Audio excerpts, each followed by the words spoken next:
What's up, everybody? Welcome to Batman Unmasked, your reaction show for Batman, the Telltale Series. I'm Greg Miller from KindaFunny.com. And before we go any further, spoiler alert, we're about to ruin everything that happened in Batman Episode 2.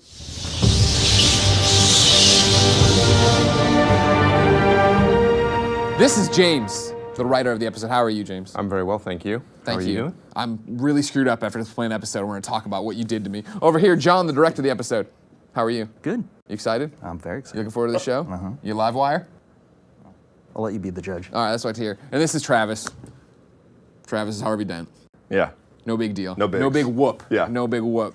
I'm glad you're all here and gathered. I want to start at the very end of episode 2 and talk about this choice. Mm-hmm. Man, fuck you, James. Yeah, son of a bee. Like, you know what I mean? Like, What the H? heck? Like, woof, man. Like, at what point did you know you wanted to end there, that's where episode 2 was going? Well, this is just how we craft the Telltale choices. I mean, we started that, we knew we wanted to play off the relationships that Bruce had built over the course of the game. Sure. And we knew that we wanted to pit those two really important characters against each other in a choice, and we built towards that. The thing about it, you know, doing the show, and I guess even just watching the show, right, and playing the game, I know you guys have been talking so much about telling your own Batman story. So when we get there and it's choose between Catwoman or Harvey Dent, I really thought you were about to kill one of them. Because it made it seem like one of them was about to die, and I was like, I can't put anything past you guys. You're sick. So I didn't know what was about to happen, and so my thoughts, and run with me on this one. I'm with you. First off, our personal relationship aside. Right. I like the Harvey Dent guy. Yeah. And so when I see them laid out there, I look at Catwoman, I'm like, she put on the mask. She knew the risks coming in. This is the life she chose. Plus, she can defend herself. And I look over at Harvey, and I'm like, he's an innocent in all this. He's a babe in the woods. He's just trying to turn this thing around in this Yeah. city. So I, of course, choose to save you. Again, though, not based on our personal relationship. Ethics in Batman Unmasked. And so you know what I mean? I go over there, save you, Catwoman limps off. What did you do? Are you in a weird situation? I did the same thing. I even knew what was happening, and even though Harvey Dent is built sort of like a retired NFL linebacker, Yeah. looks like he'd be able to handle himself. Yeah. Catwoman's decked out. She's got the whip. She's armed. She's Sure. ready to go. I chose Harvey because he's not armed. He's on the floor. You even hear that girlish scream, Of course. come out of his giant body. Yeah. Ah! Based on your real scream. That's what Yeah. swayed me, honestly, in the end. And I saved Harvey, even knowing that it might delay Two-Face's face. See, and that's the big thing, you know. You guys in these Telltale games, you got your branching paths, all these different things, these Yeah. choices. When I was like, oh, they're gonna kill one of them, maybe Selina can survive. Selina survives. I'm like, great, because of course, being a normal human being, when you see a 150-pound light about to hit somebody's head, I'm like, well, he's gonna die. Yeah. And then I got on the internet, and people were like, oh, he's not Two-Face. And I'm like, mother effer, he would have been Two-Face. Right to YouTube to watch it and do all that stuff. Is that then something fun to tackle as a writer? Oh, it's really fun. Yeah, that's obviously what we do this for, the opportunity to allow players to shape their own narrative. But it's interesting that you guys said that you both picked Harvey, because I think we thought that a lot of people would have gone for Catwoman. Yeah. Simply because you have that really fun, potentially romantic scene in the middle of the game with her. So Sure. we're into this character, and just before the end, just before the debate, Harvey, by contrast, pretty much does what we call the breakup scene. He dumps you. Yeah, and yeah. So we're like, oh gosh, that whole he's gonna totally. Well, no one's gonna like this guy. Oh my God, you're hogwash. You're both Yeah, so yeah, wrong. thank you. But Not at all. we did work to kind of bring it back by having him speak the truth under the influence of the drug in that finale. But for me, that was not even part of my argument or my thought process. I was so in the scene of leave the debate that when he's like, but I gotta tell you something, like, it doesn't matter, what, go. And I'm driving the car, and he's like, I'm gonna be mean to you. I'm like, I don't care, fine, just get out of the debate, what are you doing? Okay. Shelby over here in the audience was telling me beforehand, that's not what happened for her. That she was playing it, and she was like, she was personally hurt that Harvey was saying these things to her, but she still backed him in the end. Because we all have to believe in Harvey Dent. That's right. Yeah, exactly. Change for Gotham. New face for Gotham. Is that what you picked too? Yeah, it is. Yeah, of course. It is. Yeah. And I supported him. And I was hurt at the end of the game, just personally, because it seemed like, when I played it, it said 73% of people have chosen to save Catwoman. I was like, come on! Get it closer to 50-50. I feel like a personal affront was given by that number. And see, that was I think what was on the line for me in the situation, right? Is the fact that, yeah, when we were behind the car after the bar fight, which, by the way, magnificent. We'll talk about that in a second. Yeah. When I'm behind the car, I went for the kiss. And it's just because there is that spark there between them, and we all know, she even admits she's playing Harvey, that this isn't a real thing or whatever, so I know what's going on. And again, Batman, Catwoman, they're real personas there, not Bruce and Selina.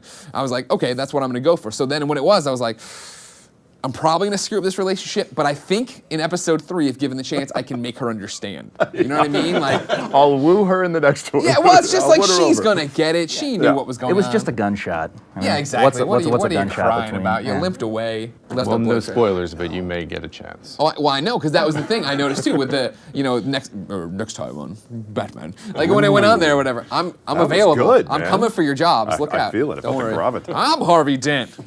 I should be the mayor. See, I can do that too.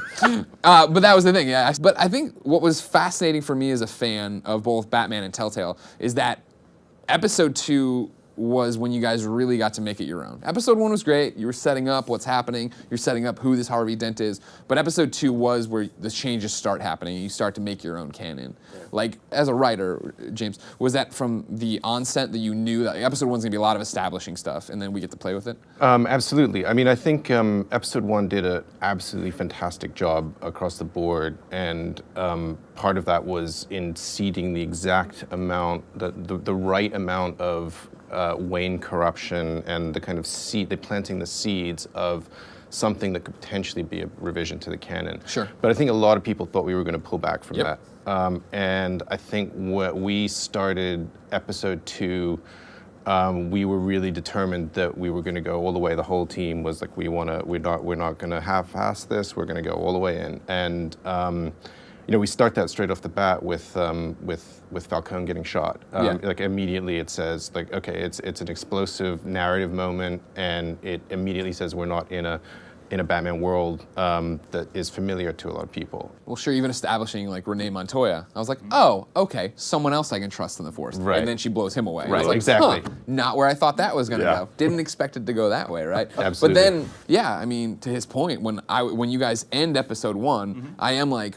all right, we're ending on the cliffhanger to come back and have Alfred explain that no, Thomas and Martha weren't bad people. And then no, you guys commit, and like Thomas is a horrible person. This whole family is really screwed up. Yeah. Holy crap. If nothing else, episode 2 had to double down on that idea and leave no room for the possibility that they weren't corrupt, Sure. basically. So that was the heavy lifting 2 had to do. John, was there concern, like when you guys are sitting down to make Batman, about playing something that's been canon for so long? Oh, sure. I mean, I directed the episode, but I was, one of the people in the room who was like, oh, we can't do that, Thomas Wayne. We can't. Are you kidding me? This guy dresses up as a bat and goes out and punches people. One of the few human things we have to sort of ground him is his parents. You take that off the table, these guys are corrupt. He doesn't have that, his rock, Right. basically. And then suddenly you open the door to, well, now players can kind of decide, well, why am I Batman? What makes my Batman my Batman? And that was the interesting thing is playing it, right, Travis, is you can see it all start happening in dialogue options where, yeah, you are searching for that. And I imagine as we continue to go, there's got to be a line in there of doubt of why am I doing this if the reasons I were doing it just doesn't make any sense. Yeah, I loved that, especially as Bruce, when you're given the option to be Batman or Bruce, that he has the ability to be sort of that darker Thomas Wayne in some of his interactions. Because in the beginning, I wanted to be very as Bruce, right? You want to do the thing where you're the upstanding citizen, kind of upholding the Wayne name. And I felt the need, whether it was Falcone in episode 1 or going in to talk to Mayor Hill in episode 2, where you're like, I want to play him kind of like the dumb billionaire, kind of that you've seen previously, and then you can come in as a Dark Knight later. But having the ability to be a little more pointed, a little more jagged, to be a little bit more of an enforcer and show that edge as Bruce, I really found myself gravitating towards that. So I think having Thomas and Martha being these giant kingpins really made it fun to go like, you know what, I'm going to be dark on both sides of the ball and really push that Bruce edge. I thought that was fun, because I've seen the nicer Bruce, but I really enjoyed getting to be kind of the snarkier Bruce as well. Well, that's what you guys are so great at, is putting us in uncomfortable situations. Where, yeah, in episode 1, I'm gonna be the aloof Bruce, and I don't care if everybody thinks I'm an idiot. I'm setting him up. And Falcone walks in, I'm like, I'm not gonna shake his hand. And he starts, chalk my stick. I'm like, get the hell out of here. You know what I mean? And then again, yeah, the same thing. I did the exact same thing where it's like, do you want to go after the mayor as Batman or Bruce? And in my game, Alfred's like, the city's starting to like Batman. Like, if Batman goes in there, that's gonna be a huge thing. I'm like, no. going in as Bruce. And then I got there. That was the worst part too. Was that I chalked the stick, right? Like I You- was super you like coward. I was a puppet. Oh, I sold out. I did. I was like, Weak will. I'm not going to make him suspect me at all. And then they made me pay for it at the end of the episode. Like, oh, he was being nice with Yep. Falcone. I'm like, no more diplomacy. No, yeah, that's I'm the gonna thing. be a hard ass from here on out. I actually care about the public perception. Yeah. right. So yeah, when it was like Batman's gonna be, I'm like, no, we'll go in as Bruce. And again, I'm gonna be like, I'll tell him whatever I need to say. And he's like, well, you gotta dump Dent and support me. I'm like, you go to hell. I refuse to do that. I'll bury you. I'm like, what the hell's going on? I go in there thinking I'm gonna be one guy, and you guys always make it the other way. Right. I assume that makes you incredibly happy, James. That It makes it makes me very happy. Yeah.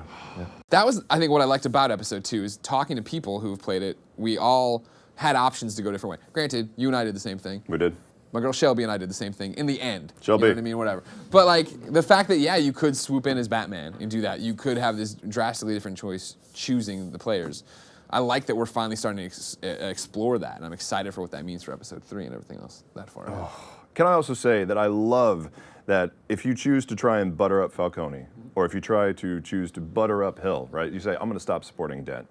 I'm going to give you these things. Oh, we can be friends. Cool. You're like, cool. I've now set him up so that maybe he'll release a little bit more to expose it down the line. And as soon as that happens, nope, gone. Yep. They're both removed from the story that quickly. There's a little Game of Thrones in you guys, I'm just saying. A little bleed A little bit. That's another Telltale game available right now. Hey. I guess, Travis, this episode obviously hinges a lot on you. And what's interesting now is that you leave Harvey Dent in 2 distinctly different places. Right.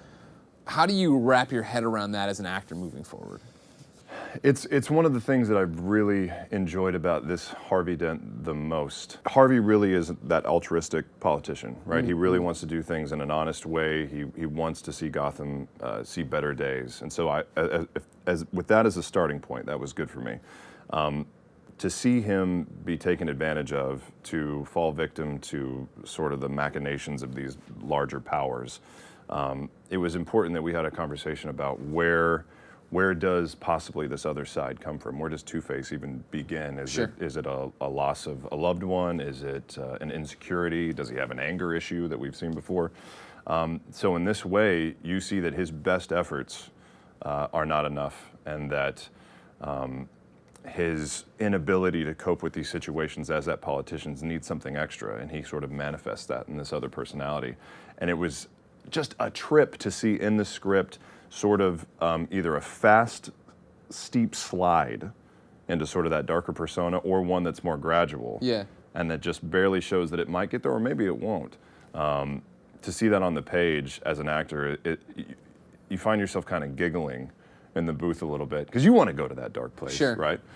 And then other times you're like, I kind of like that you'll tease it every once in a while, whether it's the line in episode 2, but like, oh, you know, the makeup artist is here, I got to put my face on, you know, or like, I don't even know if people picked on it because it wasn't really highlighted in the debate. You know, a Penguin says like, we'll let the coin decide who goes first, heads, and makes Dent call it.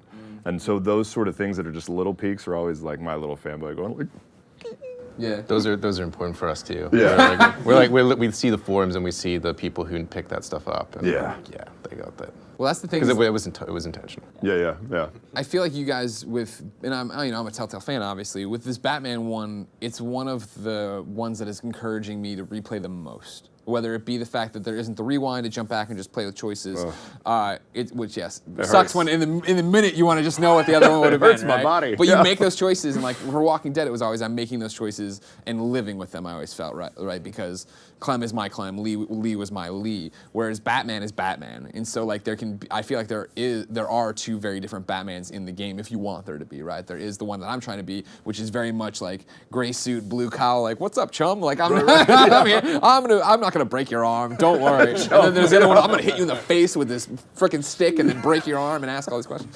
And so to get to play with that, I imagine, for you guys as you figure out what your game is and what your story is, it's gotta be exciting, but it's gotta be hard, right? It's in terms of being a writer of... But you have to write 3 different versions of the character to service all the different things that the player might want to be expressing in that moment. And I think it is challenging, but it's also extremely rewarding, and you get to explore all of the facets of this character. So yeah. That's cool. So it really is like thinking of 3 different lines of a Well, it's character. not- yeah. Because sometimes I'm like, they wrote 40 different versions of this character, but it's like if those are the 3 ways that it branches off. I mean, it's not always completely consistent throughout. Yeah. You know, that we stick to 3 rails, but we generally try and express. Wow, it feels like there's so many more. Just accept the job, all right? Yeah, You I know. it comes Well, with the territory. we're always curious as well because the flavors that come through on each of those lines. Sometimes we'll be like, oh, this is if you're being the good Harvey or the he's trying to do the best thing for Gotham, and then they'll be like, no, that's actually branched off of if you've made this previous choice. You're like, oh no, my world is a lie. I don't know anything. Now, Travis, I believe we have a clip of you in the booth. Oh, Talking a little bit about this, about how you come in and how you tackle these lines. my God, Would you like to see it? I would. So would I.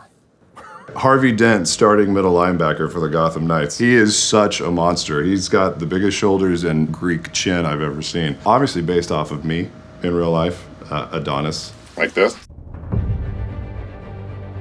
Recording for a Telltale game is like nothing else out there. Are you a fan? You're a fan? It took a good couple of hours of the first session just to say like, okay.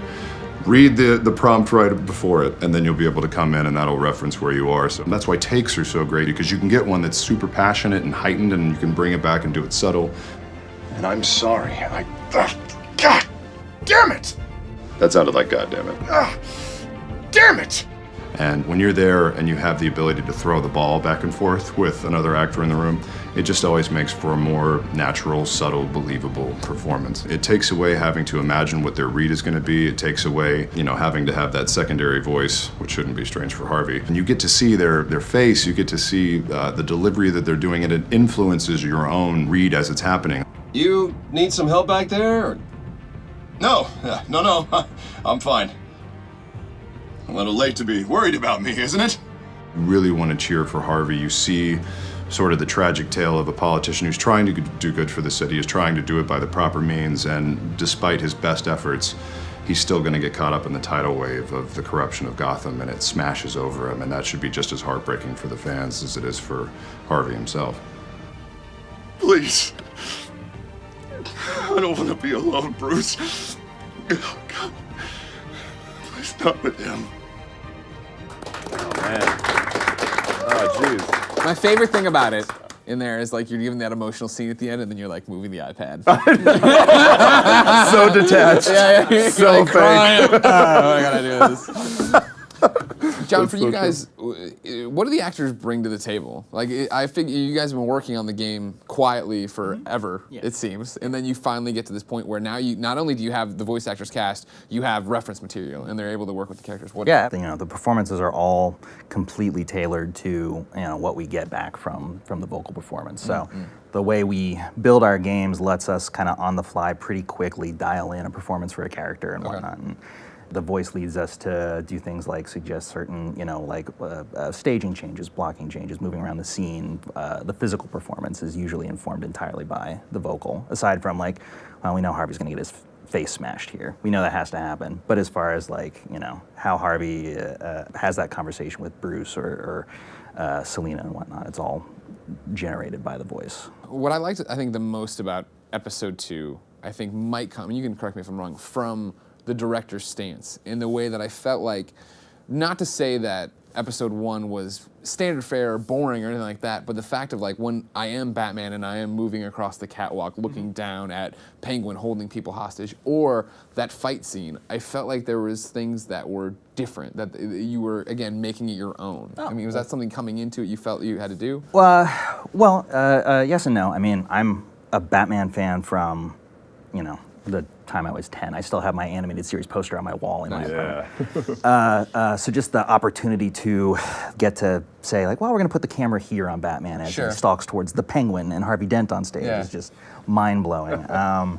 But also, there's kind of a shift between Ep 1 and Ep 2, where Ep 1 is very much that's your Batman kind of traditional crime gangster story. And at the end, you have the fall of Falcone. And then 2 is the rise of supercrime. It's supervillains are starting to take the stage. So suddenly it's going to become more dynamic, faster paced, a little more action oriented. So then for the fight scene, where does that begin? Is that put on the page and then you guys talk about how that's going to look? Because that was one of those things of that starts, and I was like, this is awesome. The music, when it comes in and hits the jukebox, you're like, oh my God, So yes. good. Yeah. The Selena, you're talking about Selena. Yeah. The fight scene. That's The what fight are you scene. talking about? There was Yeah, that actually started as a pitch in the Creative Summit that happened in November of last year. It was like it's one of the few like kernels of scenes that has persisted. You know, we knew we were going to do this scene at one point, but you know, we don't articulate the action and the writing. That's mostly the directors who do that. So we have like, okay, we're going to have this scene with Selena. You know, maybe she's not that into you at the beginning, but we would love that they get into this bar brawl, and it'll be a really fun experience for the player, and hopefully by the end of it, they will pull together in some way. And we communicate that to John, and John goes and works the most amazing magic. You're like, with no it. sweat. I got Yeah, this. yeah. Relationship building through a bar fight. So it's their version of dancing for the night. One of the things we do on Batman that's unique that we haven't done yet at Telltale before this project is we actually work with a stunt team in LA. So what we'll do is we have the jumping off point from writing and design as far as like, you know, what the gist is. And then we'll blow that out into, well, we want to see Bruce grab a beer bottle out of a dude's head and then smash the dude behind him and all those sort of things and sort of like work out the structure. And then we send it to those guys. They send us back way more footage than we could ever hope to animate or make into a game.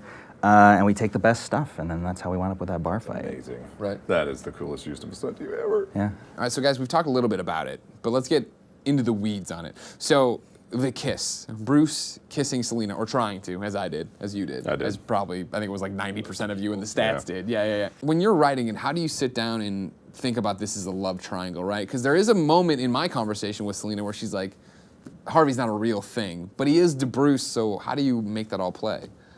Well, I mean, we obviously try and leverage the relationships that the player cares about against one another in our game. That's one of the things that that make Telltale content really compelling, and when we get it right, we hit the sweet spot. So we were working on that love triangle. We always knew that, you know, even though Selena's motivations might not exactly be clear, and whether she's actually into Harvey or like she's using him or what have you, we still knew that that would be something that would affect our friend if he ever found out, and that might weigh on the player when he was making those choices. So that was how we approached it. With all the action that happened in episode 2, I kind of not forgot about it, but I was no longer worried about the consequences until I sit there and think about it. And especially how I left it, right? I chose to save Harvey, I pissed off Catwoman, now she has every reason in the world to go blow up my spot to Harvey Dent, right? Be like, oh, and Bruce tried to kiss me this one time. Are you worried about this as well? No. No? Okay, good. Your face is melted, so what does it matter? I know, that's true. Everything's ruined. Yeah, it was just an impulse choice at the, when it happened, and I had to go back and do a playthrough just to see what happens when he, resists the kiss. Yeah. And it's not satisfying at all. No? Go No? for the kiss. You got to get the kiss. Yeah. Well, you didn't even get it, though. Well, you She plays hard to get you. I know. I actually had an audible which is, Yeah. you've really gotten the player when you're in your, your silent room making your TV face. Of Sure. And I did that's, play, yeah. I didn't even think about how messed up this is in your head, because you're making the conscious decision to cheat on yourself with your wife. Welcome to my psychosis. God damn, son. I want to see Bruce get some too. I mean, come on. Sure, you're Bros. playing as him, yeah. Bros. Big time. There you Yeah. go. And that's, we talked about earlier when you were talking about directing the fight scene, and it was their version of dancing. That was the thing where I think in that moment you fall into love or lust or whatever you want to call it, but you know that you're kindred spirits, right? So then when Yeah, you know that outside, you're compatible. Yeah, exactly. So you've got dinner, dancing, and then the kiss goodnight at the end as you're hiding from the cops in the alleyway. So we talked a bit about Penguin. In the scene where we're back in Falcone's hideout, the penthouse or whatever, Blockbuster shows up, and no one calls him that. No one really makes a big deal about him being there. Like, was that why add him in that way? Well, we needed. Our Penguin probably wouldn't last super long in a one-on-one fight with Batman, so we had to give you something physically imposing to put between you and the bad guy you really wanted to throttle. And so we just decided that we needed a big bruiser in the scene. Yeah. And some henchmen to back up Penguin. So then it was, well, let's go ahead and, you know, what are the options on the table? And we just looked at the great list of, you know, Gotham-related bruisers, and there was Roland Desmond sitting right there, which is what we refer to him as in the episode. We don't really use his code name. Canonical references to drugs in his backstory as well, and how he was you know, in some versions he was this souped up, he was experimenting on himself, and we just thought actually there was a certain synergy with the drug through line that we have in our story. Makes sense, yeah. Well, I mean, as a fan, especially you with the animated series poster at home, how cool was it to bring together Gordon, Catwoman, Batman? Well, yeah, I mean, for those three together on a rooftop, Yeah. with the moon behind them and all that stuff, a classic Gotham Batman scene, was just ridiculous. That you're sitting there watching, you're like, yeah, we did this. We put these three on screen together. They're bouncing off each other, and they're about to go in and kick some ass, which was fantastic. Yeah, I mean, I'm sure for you, for me, it was like, oh, Batman and Gordon are having this conversation, and for me, it was the payoff of I'm building this Batman that can be respected and can be leaned on. He's the good guy, and then to have Catwoman come in and him have to explain that she's cool, I was like, oh my god. Yeah, kind of in my mind, I'm like, is this the first real Batman-Gordon conversation that we were so used to as fans of the show? And then Catwoman drops in, and I love how he reaches for his piece right away, and she's like, "No, I wouldn't do that." Yeah. And then they zoom away with all their tech blaring, and he's like, "We're seriously underfunded in the GCPD." Right? It was and I so love good. that. Sounds like a vote for Dent. Yeah. Great. Yeah, really it was. great. There was definitely a rhythm too, and that's what I'm talking about with episode 2. And you know what you wrote, the way that we're existing in this universe now, and there are these moments of levity and the one-liners and the fun, and then the classic moments. It was great. Yeah, that's definitely one of my favorite scenes, and I also love it because it feels like a payoff to you helping her. The fact that she shows up to help you at the end. So she doesn't want to be in your debt. So now, Travis, you're a fan like me. You're a fan like me. Yes. Who is leading the Children of Arkham? Oh. Just tell me who's behind the mask, Travis. I don't know. That's the don't thing. know my ass. No, I don't. How far have you recorded? I think we are at a semi-complete point in episode 3 with some changes I hear still coming. So, I mean, they don't give us a long shot into the future. There were times just in episode 1 where I said, so I know that Harvey Dent is just Harvey now, but I mean, we're going to make him Two-Face, right? Yeah. And they were like, maybe. I'm like, maybe? Maybe? There's that much in there? And they're like, yeah, we'll see. So there's not a lot that they give us in terms of a foreshadowing or even where things are going to end up. I'm lost. I'm not sure. Yeah, sure you are. Yeah. Just tell me. Who is it? It's Alfred. Thank you. No, I mean, that was a introduction I didn't expect. I like the mystery. That's definitely something that has me excited for, I mean, I was already excited, but more excited for episode 3. But then, in terms of episode 2, I found myself really unexpectedly caring about the Penguin.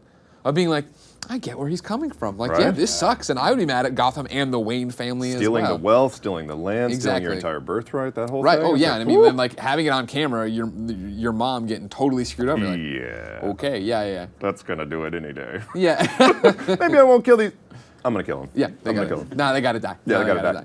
But that was the thing of, like, I think Penguin so far has been your most original character, if that makes sense. Yeah, that'd be fair, I'd say. I mean, he doesn't have any of the physical characteristics of the classic canonical Penguin.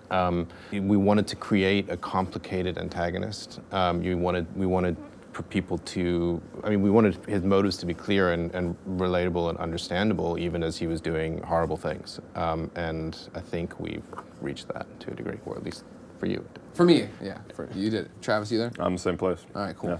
So then what about your motivations then? Because I feel like episode 3 starts Harvey, I'd assume, in a drastically different place, right? Either if he is horribly burned or he's, man, dodged a bullet. Yeah, and I love how, in the end, Bruce says, it could have been much, much worse if you save Harvey, and he says, but there will still be scars, which is just beautiful foreshadowing for what's coming. Now, Travis, you and I did the right thing. We did. Saved Harvey Dent. Some people didn't. Would you like to see where that leaves Mr. Dent in episode 3? I guess. Really? I know it's going to be painful. Hold my hand. I know it's going to be painful. But why do you hold hands like you shake hands? I don't know. Here, how about this? That's much better. Here we go. Let's see Two-Face. Bruce, I've been looking forward to this my entire career. The day Harvey Dent takes his official portrait as mayor of Gotham. And he looks like this. You want to tell me what's going on? I just found out Wayne Tech is compromised. The children of Arkham are using it to track the GCPD. You could be next. But Wayne Tech is everywhere. If they can hack into it... That's why they have to be stopped. Leave it to me. Thank you, Bruce.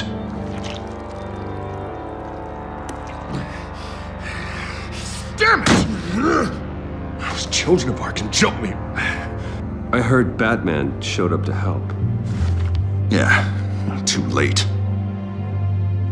Harvey Dent does everything by the book, to the letter of the law.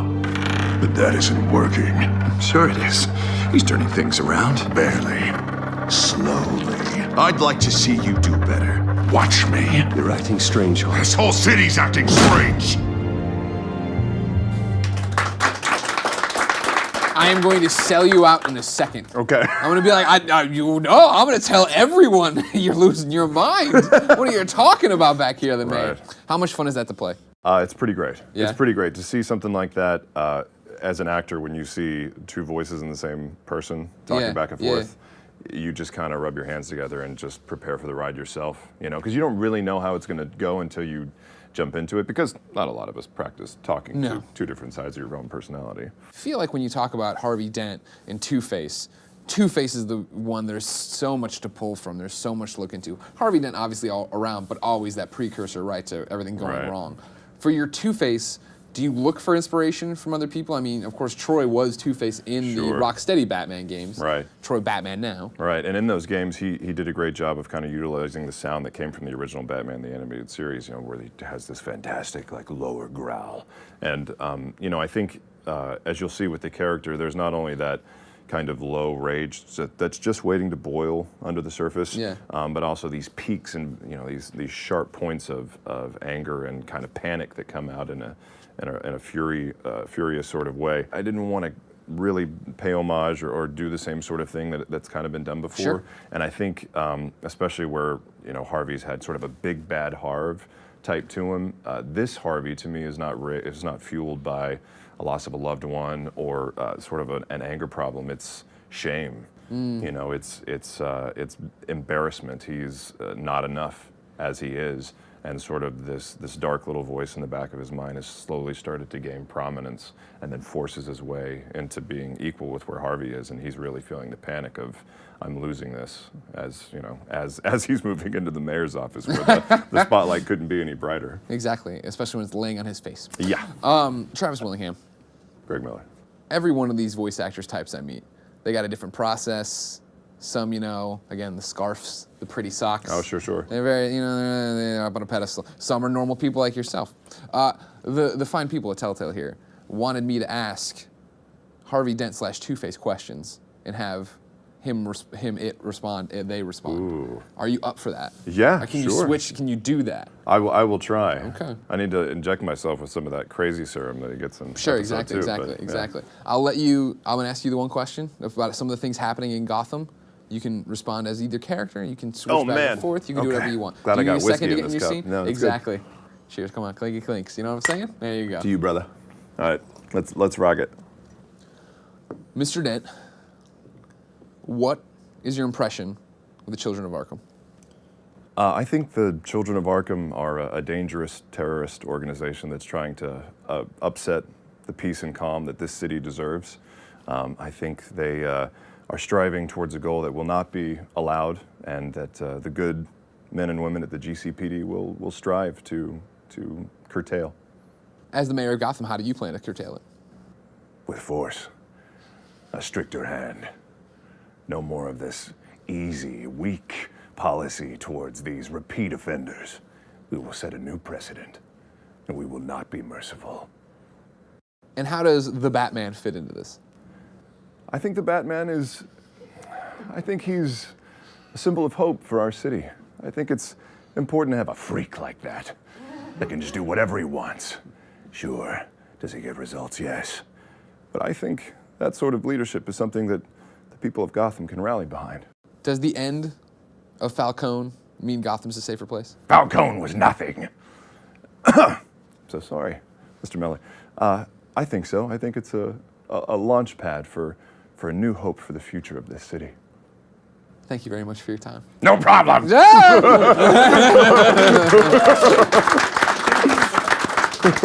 Scene, you're right into it. Oh yeah. Troy Baker would have walked off. I need to get in the scene. Right. How do I be Batman? I did light some incense under here, and I'm holding my meditation. Yeah, I was gonna beads say under keep here. that up higher. Yeah, there you go.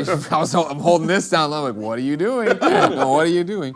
Well, ladies and gentlemen, that's Batman Unmasked. What did you think of Batman, the Telltale Series Episode 2? Let us know, whether it be the forums or it be the YouTube or it be just open up your window right now and just shout out, good or bad. That's all we really want. We'll hear it eventually. And remember, we'll be back next time. But until then, it's been our pleasure to serve you. Yeah.